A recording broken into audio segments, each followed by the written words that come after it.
Alabama legislators are working to redraw the state's congressional maps ahead of the 2026 midterms. Several red states are now pushing to eliminate majority black districts following last week's Supreme Court ruling, which made it more difficult to challenge voting maps.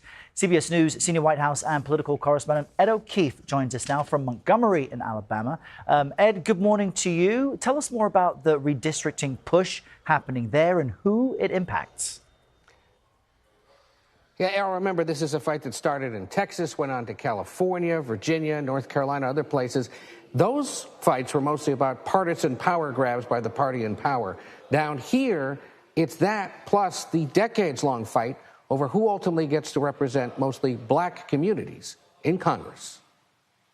Alabama Democratic Congressman Shomari Figures may soon be out of a job, not because he loses an election, but because his district could be drawn off the map. People are not happy with the idea of this state legislature trying to take us back to a place where we've been before.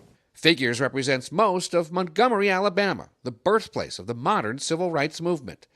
His constituents don't want the area to be redrawn into Republican-held congressional districts. I just felt like I'd been hit by a ton of bricks.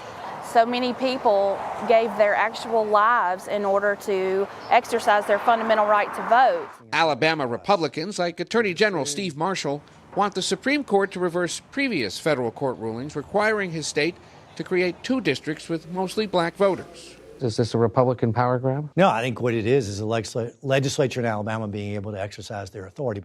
Unlike the new maps drawn in other states after President Trump asked Texas to come up with more Republican seats, Alabama, plus Tennessee and Louisiana, are now moving quickly in response to last week's Supreme Court ruling that narrowed the Voting Rights Act. So now, any state can redraw boundaries with less accounting for race. And Marshall, who's also running for the U.S. Senate, argues Alabama's map should better reflect the state's Republican tilt. All our constitutional officers are from the Republican Party. It's no different than what you see in New England, for example, having a whole slate of Democratic representatives. So Alabama is still waiting for court rulings on whether it can proceed. A decision could come as soon as today or tomorrow. Up in Tennessee, they could redraw their maps as soon as today. It would take essentially the city of Memphis, which sits in a Democratic district, and split it up into three different Republican ones. A lot of activists argue there that that's splintering and diluting black representation, at least from Tennessee. Louisiana is also expected to act in the coming days. Lots of moving parts, Errol, on this ongoing fight with just 180 days to go until Election Day. Yeah, an important issue voters should certainly be aware of. Ed, thanks so much.